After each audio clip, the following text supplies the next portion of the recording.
Hello everyone, welcome to my channel. I am Palak और आज हम लोग पढ़ने वाले हैं सोशियोलॉजी का लास्ट चैप्टर, बिल्कुल बुक 2 का लास्ट चैप्टर, सामाजिक आंदोलन। ठीक है, क्लास 12 की ये सोशियोलॉजी है, बुक 2 है। सोशियोलॉजी में लास्ट चैप्टर सामाजिक आंदोलन हम लोग पढ़ने वाले हैं। ठीक है, तो ये चैप्टर 12 नंबर कंटेन करता है पूरा हमारे इस बार के एग्जाम में। तो सबसे पहले चैप्टर इंट्रोडक्शन देखेंगे, पाठ परिचय देखेंगे। ठीक है, सामाजिक आंदोलन का सामान्य परिचय देखेंगे, क्या है सामाजिक आंदोलन की परिभाषा वगैरह देखेंगे, उसके लक्षण और विशेषताएं देखेंगे। आपसे एग्जाम में लक्षण या विशेषताएं पूछी जाएँ तो एक ही चीज़ है। ठीक है, कारक पूछे जाएँ या फिर सिद्धांत पूछे जाएँ तो वो एक चीज़ है। तो लक्षण देखने के बाद हम इसके कारक देखेंगे, फिर इसके विकास की अवस्थाएं देखेंगे, किस किस चरण में विकास होता है सामाजिक आंदोलन का। ठीक है, वो देखेंगे। फिर सामाजिक परिवर्तन और सामाजिक आंदोलन में अंतर क्या है वो जानेंगे। सामाजिक आंदोलन और समाजशास्त्र में रिलेशन क्या है वो जानेंगे। सामाजिक आंदोलन के प्रकार देखेंगे। ठीक है, फिर इसी को हम सामाजिक आंदोलन का वर्गीकरण भी कह सकते हैं। एग्जाम में वर्गीकरण लिख के भी आ सकता है, तो आप आगे पढ़ेंगे तो आपको समझ में आ जाएगा। ठीक है, पारिस्थितिकीय आंदोलन पढ़ेंगे। फिर पारिस्थितिकी संरक्षण के उपाय, मतलब इन्वायरमेंट से रिलेटेड है पूरा का पूरा पोर्शन, उसके संरक्षण के उपाय जानेंगे। वर्ग आधारित आंदोलन देखेंगे, फिर कामगारों के आंदोलन देखेंगे उसी में हम, और जाति आधारित आंदोलन देखेंगे, पिछड़ी वर्ग एवं जातियों के आंदोलन देखेंगे, महिलाओं का आंदोलन देखेंगे। ठीक है, इसमें केवल आंदोलन हर तरीके से आपको इन्हीं के बारे में पढ़ना है। तो चलो स्टार्ट करते हैं। पाठ परिचय लेंगे। सबसे पहले हम सब जानते हैं कि आज हर किसी की कार्यदशाएं नियमित और निश्चित हैं। ठीक है, कार्यदशाएं मतलब एक हमारा रूल बना हुआ है कि इतने घंटे काम करना है। ठीक है, इतने घंटे की ऑफिस जॉब होगी, इससे ज़्यादा की नहीं होगी। तो इस तरीके की कार्यदशाएं बनी हुई हैं। ठीक है, और प्रायः सभी लोग सप्ताह में 5 से 6 दिन सही समय पर और कार्यस्थल पर जाते हैं, और उनकी सभी समय से छुट्टियां भी होती हैं। ठीक है, ज़्यादातर लोग हफ्ते में 5 या 6 दिन काम पे जाते हैं और बाकी उनकी छुट्टी होती है। ठीक है, अब कार्य के घंटे निर्धारित हैं, कार्य के घंटे निर्धारित हैं। ठीक है, पहले आवर्स निर्धारित नहीं हुआ करते थे, अब निर्धारित है कि 8 घंटे की जॉब होगी, 9 घंटे की जॉब होगी। ठीक है, निर्धारित होता है। श्रमिकों की न्यूनतम मजदूरी भी तय होती है। ठीक है, और समान कार्यों के लिए पुरुष और महिलाओं को समान मजदूरी भी मिलती है, मतलब कि सैलरी भी मिलती है, और अनेक प्रकार की सामाजिक सुरक्षा और पेंशन की व्यवस्था हो गई है आज के टाइम में, ये सब है। ठीक है, पर ये जो व्यवस्था है पूरी की पूरी, ये पुराने समय से नहीं चल रही है, और इस व्यवस्था को लागू करना सरल नहीं था। ठीक है, इसके लिए समय समय पर अनेक आंदोलन हुए हैं, संघर्ष हुए हैं। अतः स्पष्ट है कि अधिकार प्राप्त करने के लिए आंदोलन जो है वो ज़रूरी हो जाते हैं। ठीक है, आंदोलन सदैव से होते रहे हैं, आगे भी होते रहेंगे। आंदोलन अनेक प्रकार के होते हैं और प्रायः सभी क्षेत्रों में होते हैं। ठीक है, हर जगह पे आंदोलन देखे जा सकते हैं। इन्हीं आंदोलनों से परिवर्तन होता है, मतलब सामाजिक परिवर्तन इन्हीं से आता है। ठीक है, और आंदोलनों को सामाजिक परिवर्तन का अभिकरण माना जाता है। ठीक है, तो ये हमने छोटा सा इंट्रोडक्शन देखा चैप्टर में हम क्या पढ़ने वाले हैं, और सामाजिक आंदोलन के सामान्य परिचय अब हम लोग लेंगे। ठीक है, तो समाज में कुछ रीति रिवाज या राजनीतिक नियम ऐसे भी हैं जो सामाजिक व्यवस्था में शिथिलता या भ्रष्टाचार फैलाने लगते हैं। कुछ नियम, कुछ कायदे ऐसे भी हैं जो कि सामाजिक व्यवस्था में क्या फैलाते हैं, शिथिलता, मतलब सामाजिक व्यवस्था को ढीला कर देते हैं और उसमें भ्रष्टाचार फैलाते हैं। कुछ संस्थाएं ऐसी हैं, कुछ नियम ऐसे हैं, कुछ रीति रिवाज ऐसे हैं जिनकी वजह से ऐसा होता है। तो इन सबको समाज से दूर करने के लिए समाज का एक प्रबुद्ध वर्ग, इंटेलिजेंट लोगों का एक संगठन सामने आता है। ठीक है, और वो इसी संगठन, यही जो संगठन होता है वो चेतन प्रयास करता है इन परेशानियों को दूर करने का। ठीक है, तो इसी संगठन के चेतन प्रयास को सामाजिक आंदोलन कहा जाता है।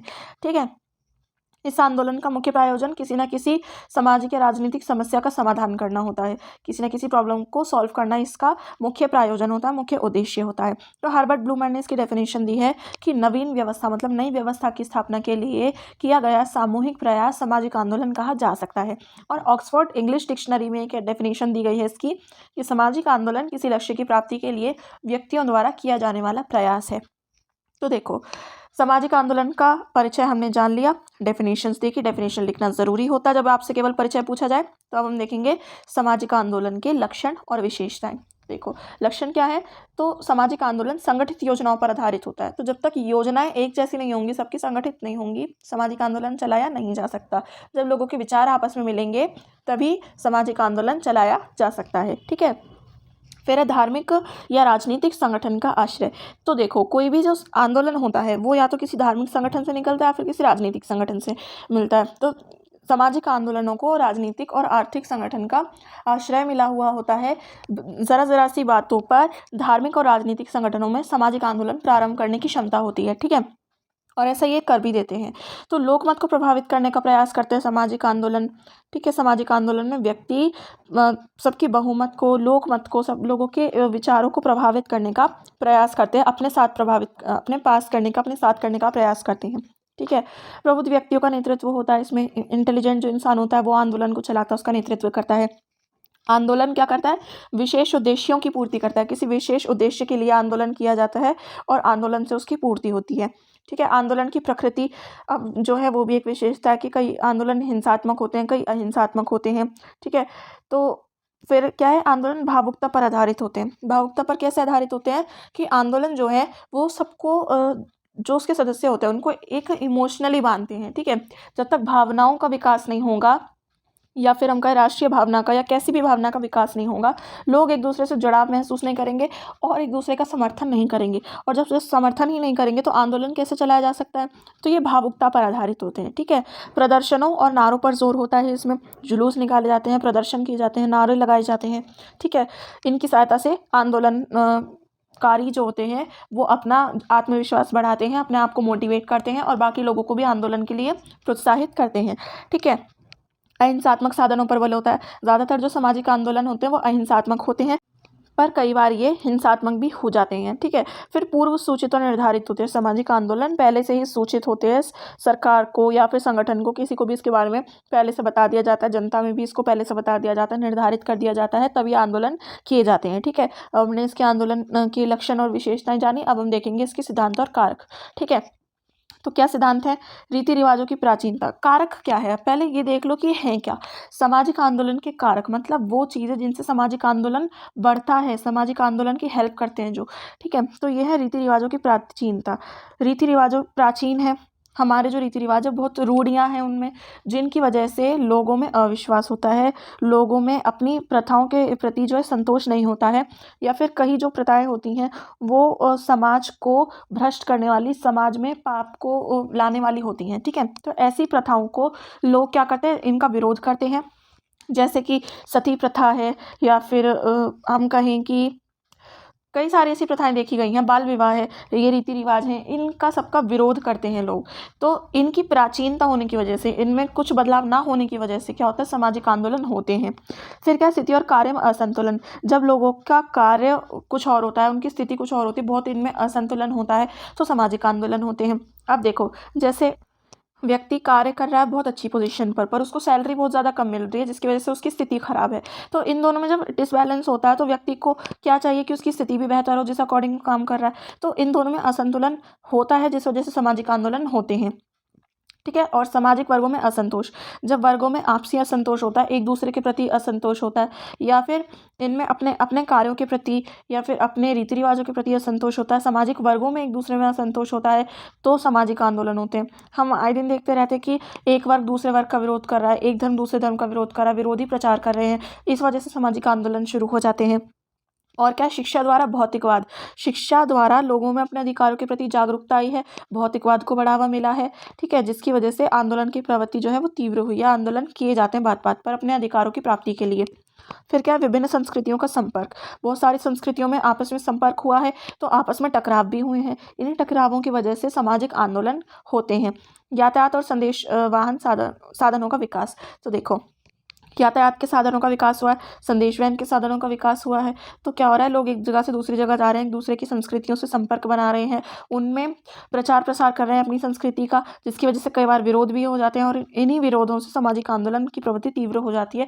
जो आंदोलनकारी होते हैं एक दूसरे से मिल पाते हैं। ठीक है, इसी वजह से ये प्रवृत्ति तीव्र हो जाती है। फिर जातीय आधार पर संगठनों का निर्माण, ये सबसे बड़ा रीज़न है सामाजिक आंदोलन होने का। फिर स्त्री जगत के प्रति उदासीनता, स्त्री जगत को महत्व ना मिलना, उनकी उपेक्षा किए जाना, ये भी महिलाओं के आंदोलन को जन्म देता है। तो ये सारे कारण देख लो कहीं ना कहीं हमारे आगे के टॉपिक से रिलेटेड है। ठीक है, जैसे हमारा जाति पर आधारित आंदोलन है वो यहाँ पर दिए गए हैं, जनजातीय आंदोलन वो यहाँ पर दिए गए हैं, विभिन्न संस्कृतियों में संपर्क वाले सिद्धांत में। ठीक है, स्त्री जगत के प्रति उदासीनता में महिला आंदोलन हम आगे पढ़ेंगे। तो ये एक दूसरे से कोरिलेट कर रहे हैं टॉपिक्स। ठीक है, तो सामाजिक आंदोलन के विकास की अवस्थाएं पढ़ेंगे हम। तो हर्बर्ट ब्लूमर के स्टडी को हम यहाँ पर पढ़ रहे हैं, ठीक है। बहुत सारी यहाँ पर हमारी बुक में दी हुई हैं, पर हम हर्बर्ट ब्लूमर वाली पढ़ रहे हैं क्योंकि वही जस्टिफाई की गई है ठीक तरीके से। तो उन्होंने विकास की सामाजिक आंदोलनों के विकास की 5 अवस्थाएं बताई हैं: उत्तेजना, निश्चित भावना का विकास, मनोबल का विकास, विचारधारा का निर्माण और संचालन युक्तियों का विकास। जब तक व्यक्ति के मन में अपने खिलाफ हो रही कार्रवाइयों के प्रति उत्तेजना नहीं आएगी, गुस्सा नहीं आएगा, तो क्या वो आंदोलन करेगा? वो आंदोलन नहीं छेड़ेगा, ठीक है। तो सबसे पहला चरण यही है, उत्तेजना। ये जब किसी के मन में आक्रोश की, गुस्से की भावना या असंतोष की भावना आती है तो उसी से उत्तेजना का जन्म होता है और उसी से आंदोलनों का जन्म होता है। तो सबसे पहला चरण क्या है? उत्तेजना। दूसरा है निश्चित भावना का विकास। जब आंदोलनकारी निश्चय कर लेते हैं कि उन्हें आंदोलन करना ही, उन्हें इसके खिलाफ आवाज़ उठानी है, जो भी उनके साथ हो रहा है उसके खिलाफ आवाज़ उठानी है, ठीक है, तो वो क्या करते हैं? सिद्धांतों का निर्माण कर लेते हैं, विचारधारा का निर्माण कर लेते हैं, जिसके सिद्धांतों का वो बेसिकली निर्माण कर लेते हैं। भावना उनकी जो है वो विकसित हो जाती है, पक्की हो जाती है, और जिसकी वजह से जो आंदोलनकारी होते हैं वो एक दूसरे के समीप आ जाते हैं, ठीक है, उनके विचार आपस में मिलने लगते हैं। तो इससे क्या होता है? निश्चित भावना का विकास होता है। इसका दूसरा चरण सामाजिक आंदोलनों के विकास का। फिर आता है मनोबल का विकास। अब जब उन्हें निश्चित हो जाता है, वो अपनी विचारधारा बनाना शुरू कर देते हैं, वो सोचते हैं कि उन्हें आंदोलन करना ही है, वो निश्चय कर लेते हैं, तो उनके मनोबल का विकास होता है। जब उन्हें ये रहता है कि उनका जो उद्देश्य आंदोलन करने का पूरी तरीके से पवित्र है, उससे क्या होगा? अन्याय खत्म होगा, उनके साथ न्याय होगा, जस्टिस उनको मिलेगी, तो उनके मनोबल का विकास होता है जब वो एक दूसरे के साथ मिलकर आंदोलन करने का सोचते हैं तो, ठीक है। फिर चौथा चरण होता है विचारधारा का निर्माण। तो क्या होता है? ये विचारधारा जो है वो कौन बनाता है? जो आंदोलन करने वाले नेता होते हैं या फिर जो बुद्धिजीवी होते हैं, जो भी प्रबुद्ध व्यक्ति आंदोलन का नेतृत्व करता है, वो विचारधारा बनाता है। वो सोचता है कि आगे आगे आंदोलन को कैसे आंदोलन कैसे चलेगा, ठीक है, किस उद्देश्य से आंदोलन बना रहे हैं। तो ये क्या है? विचारधारा कौन बनाता है? आंदोलनकारी नेता या फिर प्रबुद्ध व्यक्ति, ठीक है। तो ये हो गया सामाजिक आंदोलन के विकास का चौथा चरण। पांचवा क्या? संचालन युक्तियों का विकास। अब विचारधारा बनने के बाद सारे जो गुणकारी व्यक्ति होते हैं वो क्या करते हैं? युक्तियों के बारे में सोचते हैं कि किस किस तरीके से आंदोलन को चलाया जाएगा, कैसी परिस्थिति होने पर क्या विकल्प अपनाया जाएगा, ये सारी चीज़ें लोग पहले प्लान कर लेते हैं, उसके बाद आंदोलन शुरू हो जाता है, ठीक है। तो ये हमने देखी सामाजिक आंदोलन के विकास की अवस्था है। अब हम जानेंगे सामाजिक परिवर्तन और सामाजिक आंदोलन में अंतर। तो देखो, इसको आप कॉलन में करके भी लिख सकते हो, ठीक है। तो सामाजिक परिवर्तन क्या? वो निरंतर चलने वाली प्रक्रिया है। वही सामाजिक आंदोलन सीमित अवधि में रहते हैं, कम टाइम के लिए होते हैं। सामाजिक परिवर्तन चलता रहता है हमेशा। सामाजिक परिवर्तन का कोई स्पष्ट उद्देश्य नहीं होता, वो बस चलता रहता है, ठीक है। और जो सामाजिक आंदोलन होते हैं वो बिल्कुल तुरंत विशेष उद्देश्य की पूर्ति के लिए बनाए जाते हैं, कोई स्पेशल मोटिव के उस पर बनाए जाते हैं। सामाजिक परिवर्तन जो होते हैं वो समाज में अचेतन रूप से चलते रहते हैं, मतलब इसके लिए ना किसी को संगठित होकर प्रयास नहीं करना पड़ता और अपने आप ही सामाजिक परिवर्तन होता रहता है, जैसे जैसे जनरेशन्स बढ़ती जाती हैं वैसे वैसे, ठीक है। पर सामाजिक आंदोलन के लिए किसी इंटेलिजेंट व्यक्ति के नेतृत्व की आवश्यकता पड़ती है और ये एक चेतन प्रक्रिया है इस तरह से। और सामाजिक परिवर्तन क्या है? उसके लिए किसी वर्ग विशेष को या किसी समूह विशेष को प्रयास नहीं करना पड़ता परिवर्तन के लिए, और आंदोलन के लिए किसी वर्ग विशेष को या फिर समूह विशेष को योगदान करना पड़ता है, यही चलाते हैं आंदोलन को, ठीक है। और सामाजिक परिवर्तन की गति धीमी होती है, बहुत धीरे धीरे प्रक्रिया चलती है, और सामाजिक आंदोलन बहुत तेज़ी से परिवर्तन लाने के लिए किए जाते हैं। पश्चिमीकरण, संस्कृतिकरण, आधुनिकीकरण, ये क्या है? सामाजिक परिवर्तन के उदाहरण हैं। और सती प्रथा पर रोक, बाल विवाह पर रोक, ये सब क्या है? सामाजिक आंदोलन के उदाहरण हैं। तो इस तरीके से डिफरेंस आप यहाँ पर क्लियर कर सकते हैं एग्जाम में भी, इनके अंदर थोड़ा सा और आप कुछ लिख कर, ठीक है। अब देखो समाजशास्त्र और सामाजिक आंदोलन में संबंध क्या है। तो देखो, समाजशास्त्रीय अध्ययन में हम जब समाजशास्त्र पढ़ते तो हम सामाजिक आंदोलनों के बारे में ज़रूर पढ़ते, क्योंकि समाज की एक व्यापक प्रक्रिया है, ठीक है। समाज आंदोलन निश्चित रूप से सामाजिक संबंधों, सामाजिक संरचना और सामाजिक व्यवस्था को प्रभावित और परिवर्तित करते हैं। ये जो आंदोलन चलते हैं इनकी वजह से समाज के संबंध भी परिवर्तित होते हैं, समाज की संरचना भी परिवर्तित होती है और व्यवस्था भी परिवर्तित हो जाती है, प्रभावित हो जाती है, ठीक है। तो ये जो आंदोलन है इनका निश्चित संबंध है समाजशास्त्र के साथ, ठीक है। फ्रांसीसी क्रांति और औद्योगिक क्रांति से पश्चिमी समाजों में उतार चढ़ाव एवं रूपांतरण के परिणाम स्वरूप ही समाजशास्त्र का विकास हुआ है। तो ये हमने जाना समाजशास्त्र और सामाजिक आंदोलन में संबंध। आगे देखते हैं सामाजिक आंदोलन के प्रकार, और इसी को सामाजिक आंदोलन का वर्गीकरण भी हम कह सकते हैं। तो दो तरीके से वर्गीकरण किया गया है सामाजिक आंदोलनों का। पहला प्रकार है जिसके अंदर 3 पॉइंट्स में इसको वर्गीकृत किया गया है, और दूसरा प्रकार है जिसमें इसको पुराना और नया सामाजिक आंदोलन माना गया है। तो पहले प्रकार में क्या है? 3 तरह से डिवाइड किया गया है। पहला सामाजिक आंदोलन है सुधारवादी, फिर दूसरा प्रतिदानात्मक और तीसरा है क्रांतिकारी। तो सुधारवादी में क्या है? इस प्रक्रिया के आंदोलन में वर्तमान में सामाजिक और राजनीतिक संरचना को धीरे धीरे और प्रगतिशील चरणों से क्या होता है, परिवर्तित करने का प्रयास किया जाता है। जैसे कि हमारे देश की सरकारें कर रही हैं, हमारी परिस्थिति को बेहतर बनाने के लिए धीरे धीरे संरचना में परिवर्तन ला रही हैं। ठीक है। और फिर है प्रतिदानात्मक सामाजिक आंदोलन। इन आंदोलनों के अंतर्गत व्यक्तिगत सदस्यों के व्यक्तिगत चेतना तथा गतिविधियों को बदलने का प्रयास किया जाता है। मतलब कोई स्पेशल सदस्यों की जो व्यक्तिगत चेतना है, उसकी सोच है, उसकी मेंटेलिटी है और उसकी गतिविधियां हैं, उनको बदलने का प्रयास किया जाता है। ठीक है, किसी व्यक्ति विशेष के साथ या फिर किसी सदस्यों के साथ ऐसा किया जाता है। फिर क्या है, क्रांतिकारी सामाजिक आंदोलन। इनमें क्या होता है, इनमें पूरी की पूरी व्यवस्था को, संबंधों को, सब चीज़ को एकदम तेज़ी से बदलने का प्रयास किया जाता है और ये क्रांतिकारी होते हैं। ठीक है, इनसे क्रांति आती है, तो इसी को क्या कहा जाता है, क्रांतिकारी सामाजिक आंदोलन। और इस प्रकार के आंदोलनों में प्राय जो राज्य सत्ता होती है, जो राज्य सत्ता मतलब जो कंट्री पर या कहीं भी जो राज्य कर रही होती है, ऐसी सत्ता को बदलकर उस पर अधिकार जमा लिया जाता है। ठीक है, जैसे कि फ्रांसीसी क्रांति हुई थी, उसे कह सकते हैं। तो कुछ ऐसे सामाजिक आंदोलन भी होते हैं जिनमें इन तीनों ही वर्गों के लक्षण होते हैं। ठीक है, इन तीनों ही वर्ग के आंदोलनों के लक्षण उसमें पाए जाते हैं। ठीक है, और ये भी हो सकता है कि एक ही सामाजिक आंदोलन पहले वो क्रांतिकारी रहा, फिर वो सुधारवादी हो गया, ऐसा भी हो सकता है। ठीक है, तो समय के साथ ये बदलते रहते हैं। अब वर्गीकरण का दूसरा प्रकार क्या है, पुराना और नया सामाजिक आंदोलन।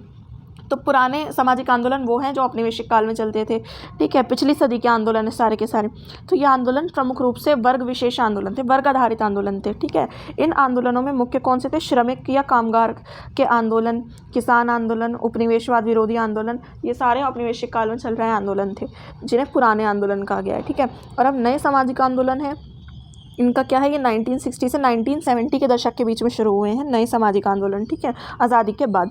और इस काल में यूरोप के देशों में युद्ध के विरोध में छात्रों द्वारा व्यापक आंदोलन होने लगे और इसी काल में मार्टिन लूथर किंग ने अश्वेतों के समर्थन में आंदोलन चला दिया। नए आंदोलनों में छात्र आंदोलन, महिलाओं का आंदोलन, अश्वेतों तथा पर्यावरणवादियों की मुख्य भागीदारी रही है। ठीक है, तो इन्होंने करे नए आंदोलन, छात्र, महिला, अश्वेत और पर्यावरणवादी। ठीक है, तो यह हमने वर्गीकरण देखा किस तरीके से सामाजिक आंदोलनों का किया गया है। आगे देखते हैं। तो पुराने और नए सामाजिक आंदोलन में अंतर क्या है। ये पुराने सामाजिक आंदोलन जो है वो वर्ग विशेष होते थे और जो अब नए सामाजिक आंदोलन है वो जीवन की गुणवत्ता पर केंद्रित होते हैं। ठीक है, जीवन के स्तर को बेहतर बनाने में, न्यूनतम जीवन स्तर को बेहतर बनाने पर केंद्रित होते हैं। और जो पुराने सामाजिक आंदोलन थे वो राजनीतिक दलों की हेल्प से चलाए जाते थे और जो अब नए सामाजिक आंदोलन है वो गैर सरकारी संगठन ज़्यादा चलाते हैं। इसमें जनता भी आंदोलन करती है और यह पर्यावरण, महिलाओं तथा जनजातीय समाज के हितों की रक्षा करते हैं। ठीक है, यही मूल डिफरेंस है दोनों आंदोलनों के बीच में। आगे देखते हैं पारिस्थितिकीय आंदोलन। तो देखो, पारिस्थिति के बारे में भी आगे जानेंगे कि यह है क्या। पर्यावरण के संतुलन को बनाए रखने के लिए तथा पारिस्थितिकीय तंत्र को बचाए रखने के लिए जो आंदोलन हो रहे हैं उन्हीं को समाजशास्त्रीय भाषा में क्या कहा जाता है, पारिस्थितिकीय आंदोलन बोला जाता है। और पारिस्थितिकी को प्रत्येक समाज का आधार माना जाता है। क्या होता है पारिस्थितिकी, इसका अर्थ ऐसे जाल से है जहाँ भौतिक और जैविक व्यवस्था तथा प्रक्रिया गठित होती हैं और मनुष्य भी इसका एक अंग होता है। पर्वत, नदियाँ, मैदान, सागर और जीव जंतु सभी पारिस्थितिकी का अंग हैं। ओके, संतुलित पर्यावरण को पारिस्थितिकी तंत्र कहा गया है। जो पर्यावरण संतुलित होता है बिल्कुल, उसको क्या कहा गया, पारिस्थितिकी तंत्र। और जब ये पर्यावरण बिगड़ने लगता है, मानव जो काम करता है उनकी वजह से जब ये पर्यावरण बिगड़ने लगता है, खराब होने लगता है, तो इसी को क्या कहा जाता है, पारिस्थितिकीय अवक्रमण। ठीक है, याद रखना, पूछा जा सकता है कि पारिस्थितिकीय अवक्रमण किसे कहा जाता है। तो आगे क्या बोला गया, पारिस्थितिकी एवं समाज में गहरा संबंध पाया जाता है। किसी स्थान विशेष के पारिस्थितिकी वहाँ के भूगोल तथा जलमंडल की अंतःक्रियाओं का प्रभाव पड़ता है। कोई भी जगह की जो पारिस्थितिकी होती है, ठीक है, उस पर किसका प्रभाव पड़ता है, वहाँ के भूगोल और जलमंडल का और अंतःक्रियाओं का प्रभाव पड़ता है। पारिस्थितिकीय कारक ये भी निर्धारित करते हैं कि किस स्थान विशेष पर कैसे लोग रहेंगे। तो अब आगे देखते हैं पारिस्थितिकीय अवक्रमण के कारण।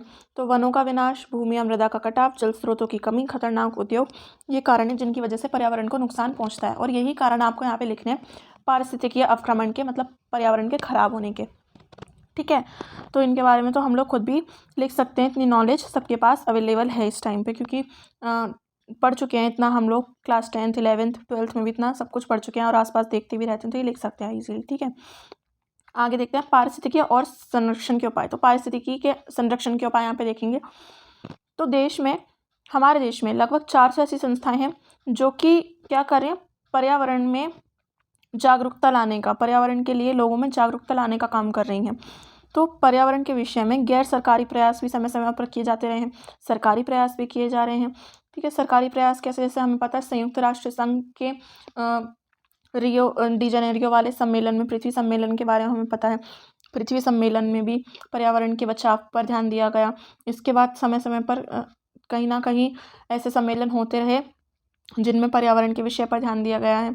ठीक है, कई प्रोटोकॉल्स भी इसके लिए रखे गए। तो ये तो हो गए सरकारी प्रयास या फिर अंतर्राष्ट्रीय प्रयास। ठीक है, तो इसके अलावा जो गैर सरकारी संगठन, जो स्वैच्छिक संगठन संस्थाएं काम कर रही हैं, उनके नाम यहाँ पे मैं आपको बता देती हूँ।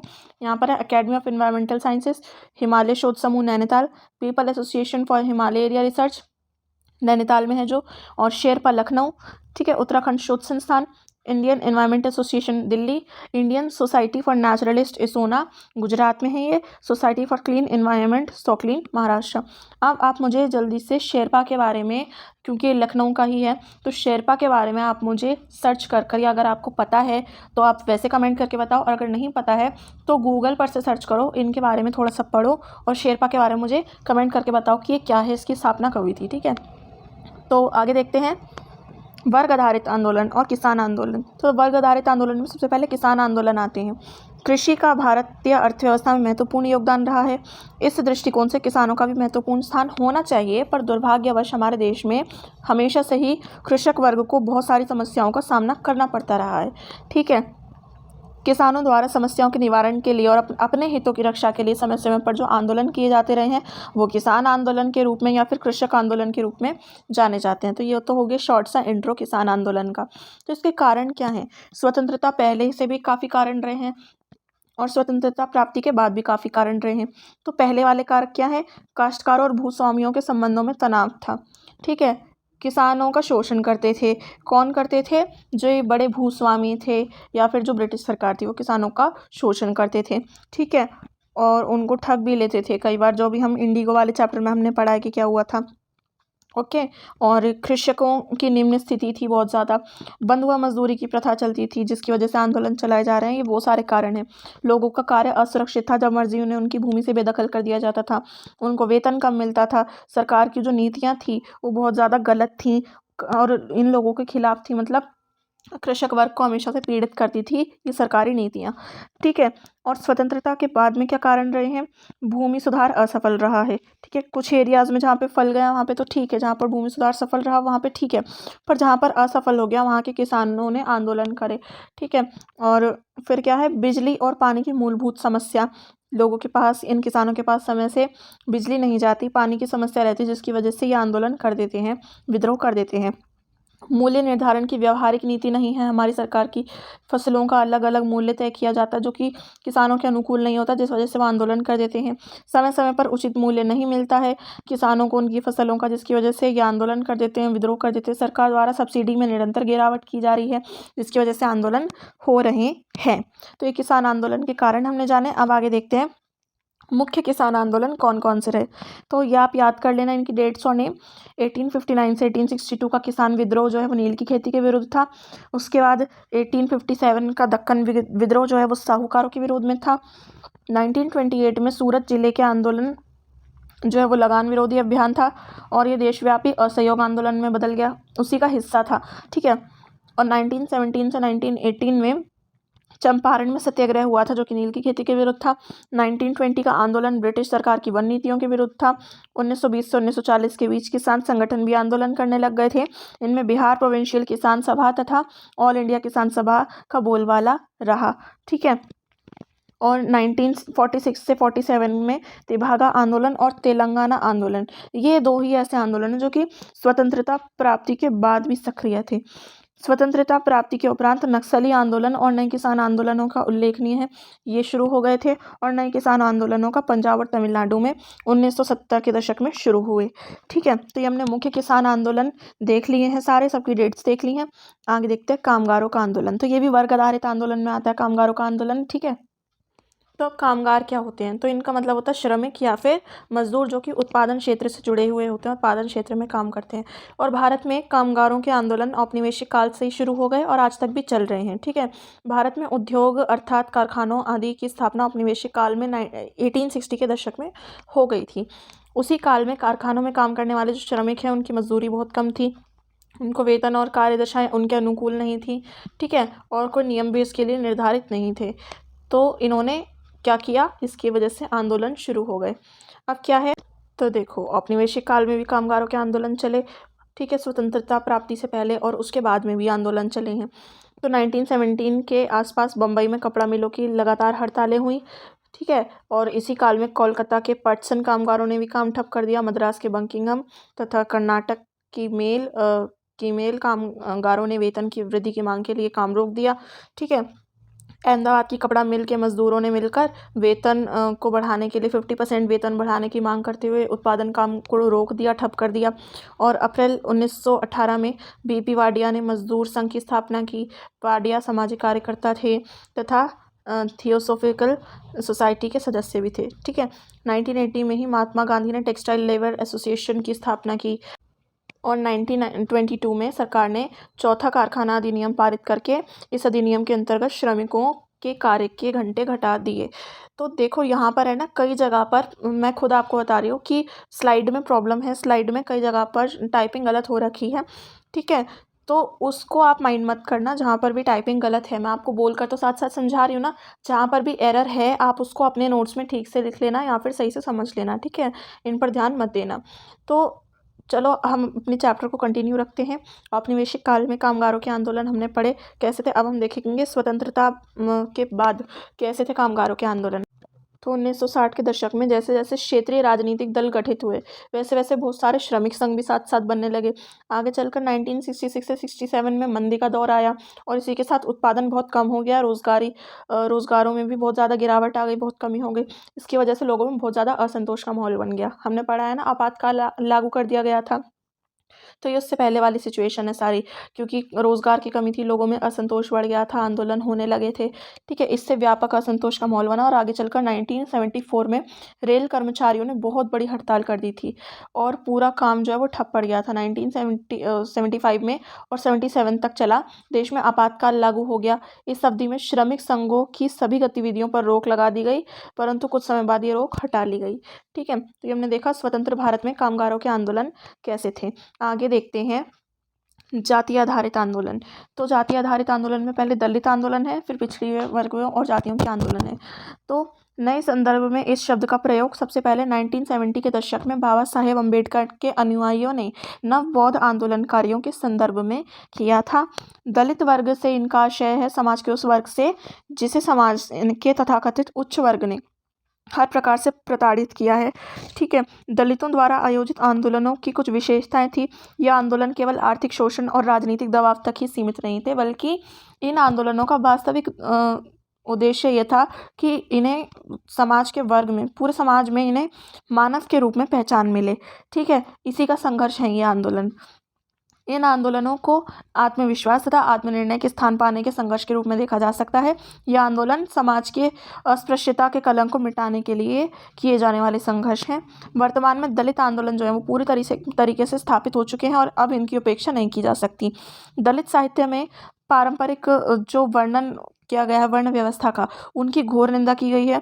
पूरा दलित साहित्य सामाजिक तथा सांस्कृतिक क्रांति के लिए प्रेरणा देने वाला है। तो यह हमने दलित आंदोलन के बारे में जाना। तो देखो पिछड़े वर्ग एवं जातियों के आंदोलन आते हैं अब। तो एक ऐतिहासिक दृष्टिकोण से देखा जाए तो 19वीं सदी के अंत में ही पिछड़े वर्ग का अस्तित्व स्वीकार कर लिया गया था और इसकी चर्चा होने लगी थी। आगे चलकर 1920 के दशक में देश के अनेक भागों में जातिगत मुद्दों को आधार बनाकर विभिन्न संगठन जो है वो बनते चले गए। पिछड़े वर्गों के समर्थन के लिए बहुत सारे संगठन बनते चले गए, जिनके 2 एग्जाम्पल यहाँ पे दिए गए हैं। वो है संयुक्त प्रोविंस में हिंदू बैकवर्ड क्लासेस लीग, मतलब हिंदू पिछड़ा वर्ग लीग। ठीक है, और all India backward classes federation, मतलब अखिल भारतीय पिछड़ा वर्ग लीग। तो ठीक है, ये 2 आ सकते हैं, इंपॉर्टेंट हैं, ये पूछे जा सकते हैं। 1920 में ये बनाए गए थे। ठीक है, एक सर्वेक्षण के अनुसार 1954 में ही समाज के पिछड़े वर्गों के हितों की रक्षा के लिए 88 संगठन सक्रिय थे। 88 संगठन 1954 से ही थे। ठीक है, इन संगठनों के द्वारा किए जाने वाले संघर्षों तथा आंदोलनों के परिणाम स्वरूप अब इन्हें अनेक अधिकार और संरक्षण मिल गए हैं। जो भी इन्होंने संघर्ष किया, आंदोलन किया, उसकी वजह से इन्हें अधिकार मिले हैं, इन्हें संरक्षण मिला है और शिक्षा और नौकरियों में बराबर का स्थान और आरक्षण भी दिया जा रहा है। ठीक है, ये हुए जातीय आंदोलन, हमारे पूरे हो गए जाति आधारित। और अब हम देखेंगे जनजातीय आंदोलन। अभी पूरे नहीं हुए, इनमें जनजातीय आंदोलन भी हैं। ठीक है, तो भारत में जनजातीय आंदोलनों का प्रारंभ कब हुआ था? अंग्रेजी शासनकाल में, तभी शुरू हो गए थे। मतलब सारे जो आंदोलन है ये अंग्रेजी शासनकाल में ही शुरू हो गए थे हमारे यहाँ पर, जब लोगों को में जागरूकता आनी शुरू हुई थी। ठीक है, तो ये आंदोलन अपने प्रथम चरण में मुख्य रूप से सुधार और धार्मिक पुनरुत्थान आंदोलन थे। सुधार के लिए और धार्मिक पुनरुत्थान के लिए आंदोलन थे ये, जिन्हें बाद में राजनीतिक आंदोलन का रूप ग्रहण कर लिया इन्होंने। ठीक है, 1857 के आंदोलन से प्रभावित होकर जनजातियों में अपनी असमता और स्वतंत्रता के बचाव के लिए बहुत सारे आंदोलन किए। भारत में जनजातीय आंदोलन का प्रमुख कारण सरकारी और गैर सरकारी तौर पर जनजातीय लोगों का आर्थिक शोषण है। सरकार ने भी आर्थिक शोषण किया है जनजातीय लोगों का, और समाज में के अन्य वर्गों ने भी किया है, जिसकी वजह से इनमें असंतोष फैला है और इन्होंने आंदोलन किए हैं। ठीक है, सरकारी संस्थाएं इन साधनों का उपयोग जनजातीय समुदायों के विकास के लिए इतना नहीं करती जितना व्यावसायिक लाभ कमाने के लिए करती हैं। तो देखो, सरकारी जो संस्थाएं हैं वो सारे सोर्सेज कहाँ से लेती है? जनजातीय क्षेत्रों में से। जितने भी संसाधन लिए जाते हैं वो जनजातीय क्षेत्रों में से लिए जाते हैं, और ये उन्हीं के संसाधन होते हैं बेसिकली, क्योंकि वो वहाँ के निवासी होते हैं, वहीं पर रहते हैं, और इन संसाधनों पर सब पर उनका अधिकार होता है। ठीक है, वो शुरू से वहाँ पर रहते, तो इनका अधिकार हमसे ज़्यादा उन पर होता है। ठीक है, तो ये जो सरकारी नीतियाँ होती हैं वो इनमें उन्हीं से उनका संसाधन लिया जाता है, पर इसका लाभ उन्हें नहीं दिया जाता, जिसकी वजह से उनमें असंतोष आता है और जनजातीय आंदोलन शुरू हो जाते हैं। इससे जनजातीय लोगों की आर्थिक स्थिति में कोई उल्लेखनीय सुधार नहीं होता और उन्हें गरीबी, भुखमरी आदि का निरंतर सामना करना पड़ता है। ठीक है, तो ये हुए जनजातीय आंदोलन। अब देखते हैं जनजातीय आंदोलनों का वर्गीकरण। तो किस तरीके से बांटा गया है? पहले होते मसीही आंदोलन। इसमें क्या होता है? देखो, इसमें जो जनजातीय क्षेत्र के लोग होते हैं ना, बहुत ज़्यादा भोले भाले होते हैं। तो इसमें क्या होता है कि मसीही आंदोलन में कुछ समाज के ऐसे लोग जो कि अपने धर्म का प्रचार उनमें करना चाहते हैं, या फिर कहें कि उनका कल्याण तो करना चाहते हैं, पर उनका मेन रीज़न अपने धर्म का प्रचार करना होता है जनजातीय लोगों में जाकर। तो उनके नेतृत्व में जो आंदोलन किए जाते हैं उन्हें मसीही आंदोलन कहते हैं। ठीक है, तो क्या लिखा हुआ है यहाँ पर कि इन आंदोलनों के नेताओं की प्रेरणा स्रोत ईसाई धर्म और हिंदू धर्म में निहित होते हैं। ये जो नेता होते हैं वो अपने आप को अलौकिक शक्ति से प्रभावित घोषित कर देते हैं जनजातियों के सामने, और उनका मसीहा बन जाते हैं, उनका अवतार बन जाते हैं, और खुद को उन ऐसा एक पावरफुल पावर के रूप में वो खुद को प्रस्तुत करते हैं वहाँ पर। मतलब एक अलौकिक शक्ति, एक देवी शक्ति खुद को वहाँ पर दिखाते हैं और उनका मसीहा बन जाते हैं, और इसी से वो ऐसे आंदोलनों का नेतृत्व करते हैं। ठीक है, और आर्थिक शोषण से प्रेरित आंदोलन है फिर जनजातीय आंदोलनों में, जो जनजातियाँ खुद अपने आर्थिक शोषण की वजह से करती हैं आंदोलन। ठीक है, इसका डिस्क्रिप्शन यहाँ पर पूरा आपको दे रखा है। बिहार में मुंडा तथा संथाल जनजातियों में आंदोलन भी इसी प्रकार के आर्थिक शोषण का परिणाम रहे हैं। ठीक है, फिर स्वतंत्रता आंदोलन। आदिवासी का स्वभाव जो होता है आदिवासियों का, वो होता है स्वतंत्र प्रकृति का। ठीक है, वो लोग खुले में रहना जानते हैं, उनका जो घर वन होता है पूरा उनका घर होता है। जब उनको उनके घर से बाहर निकाल दिया गया, किसी और क्षेत्र में विस्थापित कर दिया गया वनों की कटाई की वजह से, तो उन्हें बुरा लगा, जिसकी वजह से उन्होंने खुद को स्वतंत्रता की मांग करी खुद की, और क्या किया? स्वतंत्रता आंदोलन चलाए। ओके, फिर ऐसा ही है विशुद्ध राजनीतिक आंदोलन। तो इसमें क्या है? इसमें विशुद्ध राजनीतिक उद्देश्यों से प्रेरित कुछ बाहरी तत्वों के हाथ में आंदोलन आ जाते हैं, और ये अपनी क्रांतिकारी गतिविधियों को केंद्र आदिवासी क्षेत्र बना देते हैं। तो देखो, जितने भी क्रांतिकारी परिवर्तन करना चाहते हैं ये सब वो आदिवासियों के माध्यम से करते हैं। ठीक है, और जैसे कि बाहरी लोगों ने बेचारे सीधे साधे आदिवासियों को बड़े कृषकों और ज़मींदारों के विरुद्ध भड़काकर उनसे लड़ने के लिए प्रेरित किया, उकसाया, तो ये एक राजनीतिक आंदोलन हो गए। ठीक है, तो आंदोलनों का वर्गीकरण हमने देखा। अब हम देखेंगे जनजातीय आंदोलनों के प्रमुख कारण। क्या कारण है? सभ्य समाजों से संपर्क। तो देखो, जब जनजातियों का सभ्य समाजों में संपर्क हुआ तो उन्होंने देखा कि उनका रहने सहने का तरीका कितनी ज़्यादा है, उनका विकास कितना तेज़ी से हो रहा है, और जनजातियों का विकास बहुत कम हो रहा है, और उनका रहन सहन का तरीका भी अच्छा नहीं हो रहा है। ठीक है, तो सभ्य समाजों से जब उनका संपर्क हुआ तो सभ्य समाज से उनको जागरूकता मिली। जब उन्हें जागरूकता उनमें आई तो उन्हें अपने अधिकारों के बारे में पता चला और आंदोलनों को गति मिली। ठीक है। और फिर है अंग्रेजी मिशनरियों से संपर्क। तो ईसाई धर्म के प्रचारक या फिर जो अंग्रेजी मिशनरी हैं, इन लोगों ने क्या किया, जनजाति के जो लोग हैं, जनजातीय क्षेत्रों के जो लोग हैं, उनके विचारों में परिवर्तन लाया। उनमें अपने फ़ायदे से इन्होंने शिक्षा का प्रसार किया। जो ईसाई धर्म के प्रचारक थे वो जनजातियों को ये समझते थे कि तेज़ी से इनमें वो अपना धर्म को परिवर्तन करने के लिए अलौकिक शक्तियाँ दिखाकर या कैसे ही वो जल्दी से इनका धर्म परिवर्तन करा सकते हैं। ठीक है। तो उन्होंने क्या किया, अब यहाँ पर जाकर धर्म का प्रचार करना शुरू किया और साथ ही साथ जनजातीय लोगों का भला करना भी, उनका विकास करना भी शुरू किया। ठीक है। और अपने असली मकसद को छुपाते हुए इन्होंने जनजातियों का विकास किया और बाद में इनका धर्म परिवर्तन भी इन्होंने करा लिया। और इसी से पर जो इनको शिक्षा मिली ना, यहाँ पर जब इनका विकास किया इन लोगों ने, विकास करने से मतलब इनको शिक्षा प्रोवाइड कराई, इनको अच्छे आवास प्रोवाइड कराए, इनके लिए हॉस्पिटल बनवाए, तो इस सबसे जो जनजातीय लोगों में शिक्षा का प्रसार हुआ, उससे उनमें जागरूकता आई और उन्होंने आंदोलन शुरू किए। ठीक है। फिर नवीन शासन व्यवस्था। जब ब्रिटिश औपनिवेशिक शासन हो गया तो उसकी नीतियाँ कुछ ऐसी थी जिसकी वजह से जनजातीय लोगों में इनके प्रति गुस्सा भर गया और उन्होंने आंदोलन प्रारंभ किए। फिर आर्थिक शोषण। हर तरीके से, मैंने अभी आपको पिछले पॉइंट में बताया कि इन लोगों का आर्थिक शोषण हो रहा था हर तरीके से। इन्हीं के वन संपदा पर कब्जा कर उनका प्रयोग इनके विकास के लिए नहीं किया जा रहा था, इन्हें इन्हीं के घर से निकाल दिया गया। तो ये भी प्रमुख कारण है जनजातीय आंदोलन का, इनका आर्थिक शोषण। ठीक है। फिर संस्कृतिकरण की प्रक्रिया, ये फर्स्ट और सेकंड पॉइंट से मैच करता हुआ है। जैसे इन्होंने सभ्य समाजों से इनका संपर्क हुआ, सभ्य समाजों के रहन सहन को देखकर इनमें जागरूकता आई, तो उससे इनमें आंदोलन की प्रवृत्ति बढ़ी है। और धर्म परिवर्तन सबसे बड़ा रीज़न है जनजातीय आंदोलनों का। तो देखो, जब धर्म परिवर्तन ये लोग करते हैं, धर्म परिवर्तन में क्या होता है, जब ये अलग अलग सभ्यताओं से मिलते हैं तो इन्हें क्या होता है, ये हिंदू समाज से मिले, ये फॉर एग्जाम्पल ईसाई समाज से मिले, तो मिलने के बाद इनको क्या होता है, उनके रीति रिवाज भी अच्छे लगते हैं और ये अपने पारंपरिक रीति रिवाजों को छोड़कर क्या करते हैं, धर्म परिवर्तन की ओर जाते हैं, जिसकी वजह से ना तो ये अपने ही किसी और धर्म को अपना पाते हैं और ना ही अपने रीति रिवाजों को ये लोग फॉलो कर पाते हैं, जिसकी वजह से इनमें आपसी टकराव होने लगते हैं और जनजातियों में आंदोलन शुरू हो जाते हैं। तो ये थे जनजातीय आंदोलनों के प्रमुख कारण। आई होप आपको समझ में आए होंगे। अब देखते हैं इस चैप्टर का last and the least topic, महिलाओं का आंदोलन। ठीक है। तो महिलाओं का आंदोलन सबसे ईजी, सबसे अच्छा टॉपिक है और ज़्यादा चांसेस हैं इसके आने के एग्जाम में। ठीक है। महिलाओं की सामाजिक स्थिति को सुधारने के लिए किए गए आंदोलनों को महिलाओं का आंदोलन कहा जाता है। ठीक है। 19वीं शताब्दी के समाज सुधार आंदोलनों में महिलाओं से संबंधित अनेक मुद्दे उठाए गए और वीरेश लिंगम, पंडिता रमाबाई, विद्यासागर, दयानंद सरस्वती, ज्योतिबा फुले, श्री नारायण गुरु, सर सैयद अहमद खान जैसे समाज सुधारकों ने क्या किया, सामाजिक कुरीतियों से संबंधित मुद्दों को उठाया। ठीक है। कौन सी कुरीतियाँ थी? सती प्रथा, बाल विवाह, विधवा पुनर्विवाह निषेध, मतलब विधवाओं को पुनर्विवाह करने से मनाही, और जाति भेद जैसी कुरीतियों का इन्होंने विरोध किया, इनके संबंध में आंदोलन चलाए।